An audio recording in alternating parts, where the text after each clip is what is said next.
ଗୁରୁ ଶିଷ୍ୟମାନଙ୍କୁ ଏକ କଥାଟି କହୁଥିଲେ। ଜଣେ ମାଛ ଧରାଳି ଥିଲା। ସେ ଥିଲା ବହୁତ ଦରିଦ୍ର। ପରିବାର ପ୍ରତିପୋଷଣ କେମିତି କରିବ ସେଇ ଚିନ୍ତାରେ ସେ ରହୁଥିଲା।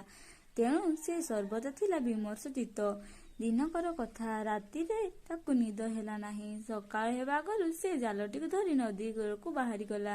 କିନ୍ତୁ ଅନ୍ଧାରରେ ସେ କରିବ କ'ଣ? ହଠାତ୍ ତାର ପାଦରେ କିଛି ବାଜିଲା। ତାହା ଥିଲା ଗୋଟିଏ ମଣି, ଯାହା ଭିତରେ ଥିଲା କିଛି ଛୋଟ ଛୋଟ ପଥର।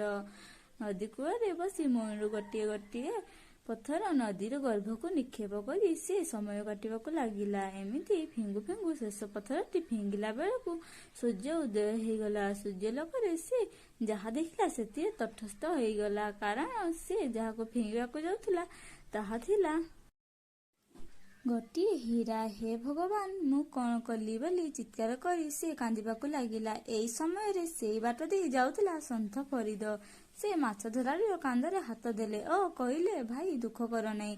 ତୁମେ ଯେଉଁଥିଲାଗି ଓ ଯେତିକି ପରିମାଣର ଯୋଗ୍ୟ, ଭଗବାନ କେବଳ ସେତିକି ଦିଅନ୍ତି। ବହୁ ଲୋକଙ୍କ ଭାଗ୍ୟରେ ଏମିତି ପଥର ରତ୍ନ ଭରା ମଣି ପଡ଼ିଛି। ସେମାନେ ଅନ୍ଧାରରେ ସବୁ ରତ୍ନ ବା ହୀରାକୁ ପଥର ବୋଲି ଭାବି ନଦୀରେ ଫିଙ୍ଗି ଦେଇଛନ୍ତି। ତୁମ ଭାଗ୍ୟରେ ଏଇ ଶେଷ ହୀରାଟି ଥିଲା। ସେଇଟା ବଡ଼ କଥା। ଯାହା ତୁମେ ନଦୀକୁ ଫିଙ୍ଗିଦେଲ ତାହା କେବେ ବି ତୁମର ନଥିଲା। ତେଣୁ ଏଇ ଶେଷ ହୀରାରେ ସନ୍ତୁଷ୍ଟ ରୁହ ଏବଂ ଏଥିରୁ ମନୁଷ୍ୟର ଭାଗ୍ୟ ଓ ଈଶ୍ୱରଙ୍କ ବ୍ୟବସ୍ଥା ଉପରେ ଧାରଣାଟିଏ ପାଅ।